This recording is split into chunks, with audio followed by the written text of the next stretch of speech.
আসসালামু আলাইকুম। আমি সেমেল বাব। হেই, কি অবস্থা সবার? আমাদের লুবাবা কিন্তু আর ছোট নেই। যে মেয়েকে আমরা ট্রল করতে করতে বড় করলাম, সে এখন নিজেই জামাই চয়েস করে ফেলেছে। লুবাবার ফেসবুক পোস্টে এই ছবিটা দেখার পরে দেশের অবিবাহিত হ্যান্ডসাম ছেলেদের হার্টবিট এখন আইসিইউতে।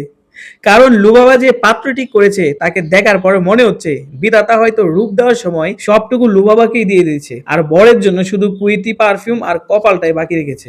আমাদের সমাজে একটা প্রচলিত কথা, সুন্দরী মেয়েরা কালো ছেলের কপালে জুটে। ছবিটা দেখার পরে প্রবাদটা এখন আর প্রবাদ নেই, এটা এখন ধ্রুব সত্য।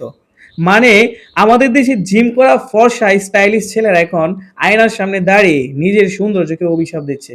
তারা ভাবছে, হায় রে, কেন ফর্সা হলাম, কেন সুন্দর হলাম, কালো হলে হয়তো আজ আমার কপালেও কোনো সেলিব্রিটি যুক্ত। পাত্র নাকি কুয়েত প্রবাসী, আবার আলেমও, মানে লুবাবা এক ডিলে দুই পাখি মেরেছে। একদিকে পরকাল গুছানোর ব্যবস্থা, অন্যদিকে কুয়েতি দিনার পকেটে ভরার গ্যারান্টি।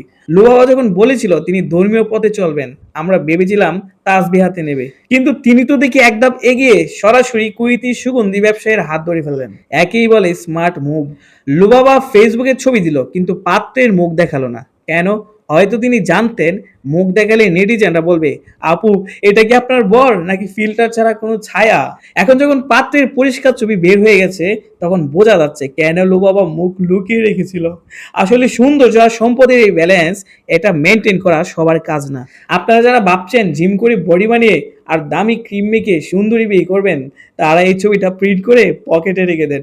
দিন শেষে ফেস ওয়াশ, কুয়েতের সুগন্ধি আর ব্যাংক ব্যালেন্স ওই আসল বিউটি ক্রিম। সুন্দর ছেলেরা এখন ডাস্টবিনে গিয়ে নিজেদের ফেয়ারনেস ক্রিম ফেলে দিচ্ছে, আর তারা বুঝে গেছে সুন্দরী পেতে হলে কালো হওয়াটা এখনকার নতুন ট্রেন্ড। যাই হোক, লুবাবার বাগদাদ হয়ে গেছে, এখন আর কেন্দি দিয়েছি বললে হবে না, এখন সরাসরি বিয়ের দাওয়াতে গিয়ে কবজি ডুবিয়ে খেতে হবে। তবে লুবাবা আপু, আপনার বরের জন্য একটা স্পেশাল পরামর্শ, কুয়েত থেকে আসার সময় শুধু সুগন্ধি আনলে হবে না, কিছু ভালো মানের সানস্ক্রিনও নিয়ে আসেন। না হলে আপনার পাশে দাঁড় করালে লোকে ভাববে beauty and the beast part 2 release হয়েছে। ভিডিওটা ভালো লাগলে শেয়ার দাও, আর ওই হ্যান্ডসাম বন্ধুদের মেনশন দাও যারা এখনো ভাবে সুন্দর হলেই সুন্দরী পাওয়া যায়। আজকের মতো বিদায়, আল্লাহ হাফেজ।